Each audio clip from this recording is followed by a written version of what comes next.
Ya, yang tidak kalah menarik untuk diperbincangkan dan menjadi trending topik, sudah sampai 10.000 pencarian adalah kita tampilkan lagi grafisnya, yaitu terkait dengan gugatan MK ya Gloria. Ya betul, di mana Mahkamah Konstitusi hingga kini masih terus menerima pengajuan permohonan perselisihan hasil pemilihan kepala daerah atau PHPKada tahun 2024. Di mana MK dijadwalkan akan membuka layanan pengajuan ini hingga 18 Desember 2024. Ya, 18 Desember 2024, di mana nanti pemohon dapat mengajukan permohonan ke MK itu atau 3 hari kerja sejak pemilihan Komisi Pemilihan Umum atau KPU dari daerah masing-masing mengumumkan penetapan perolehan suara hasil pilkada.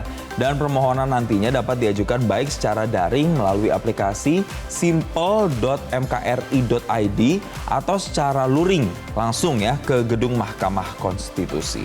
Nah, kita akan lihat grafis setelah ini pemirsa.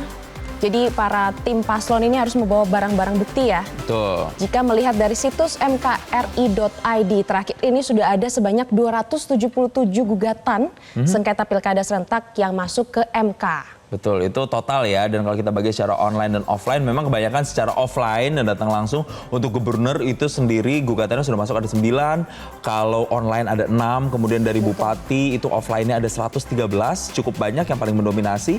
Online ada 102, sementara untuk di level wali kota ini gugatannya ada yang offline itu 21, yang paling banyak justru di online-nya ya, sampai dengan 26 gugatan. Jadi yang paling banyak emang dari kabupaten ya, Jason ya, sebanyak 215 untuk Pilbub. Ya, tapi kemudian yang menjadi pertanyaan adalah yang paling ditunggu-tunggu, yang kita tahu yang selama ini paling ramai, yakni permohonan sengketa Pilkada Jakarta yang pada saat itu disebut-sebut akan diajukan oleh tim paslon Gubernur Jakarta nomor urut 1 yakni Ridwan Kamil Suswono alias Rido. Tapi ternyata Glory apa? Ternyata batal. Padahal ini ditunggu-tunggu nih sampai jam 12 malam kemarin, begitu ya. Betul, sampai dengan pukul 23.59 itu tidak ada gugatan yang diajukan di MK ya. Padahal dari tim paslon RK Suswono sebelumnya mengatakan bahwa mereka akan mengajukan gugatan. Betul.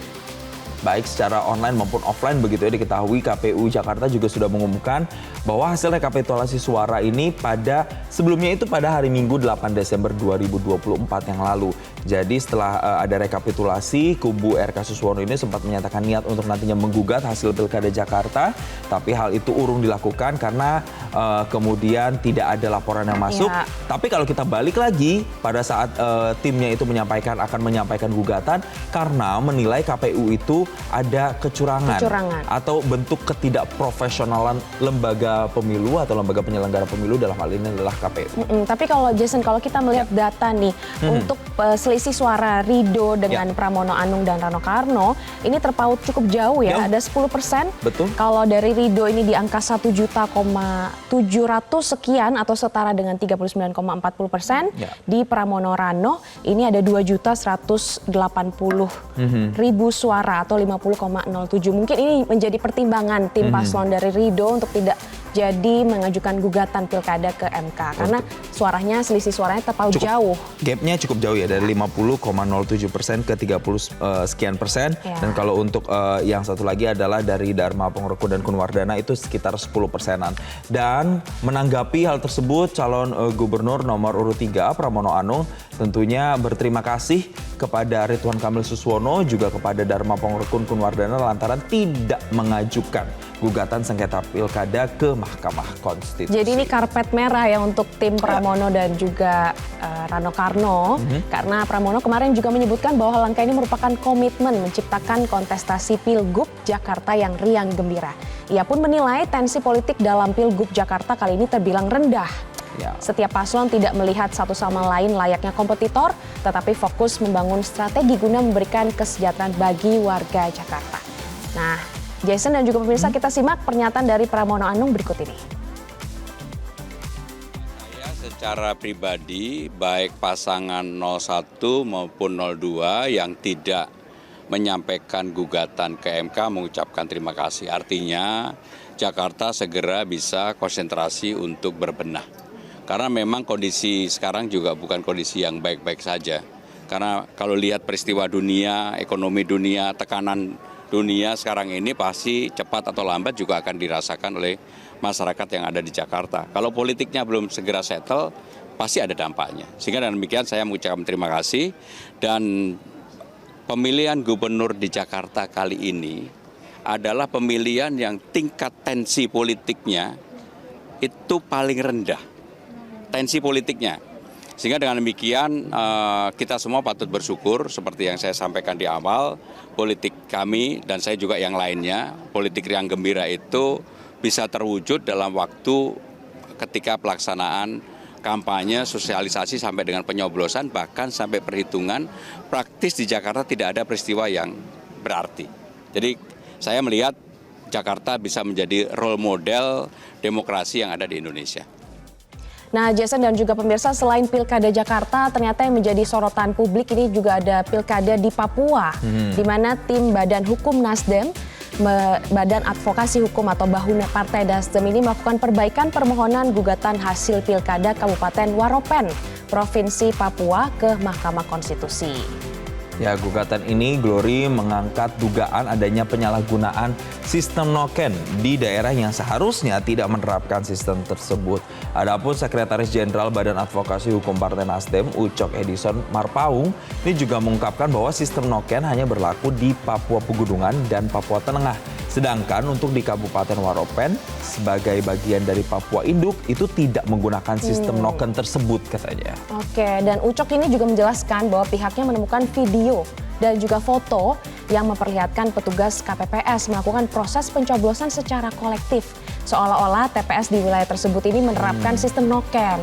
Ya, dan dugaan pelanggaran ini tentunya sudah pasti otomatis dibawa ke Mahkamah Konstitusi melalui perbaikan permohonan yang meliputi ada beberapa hal yang dibawa mulai dari video, kemudian foto dan juga bukti lain untuk menguatkan argumen. Kita simak pernyataan Sekretaris Jenderal Badan Advokasi Hukum atau BAHU Partai Nasdem, Ucok Edison Marpaung berikut ini.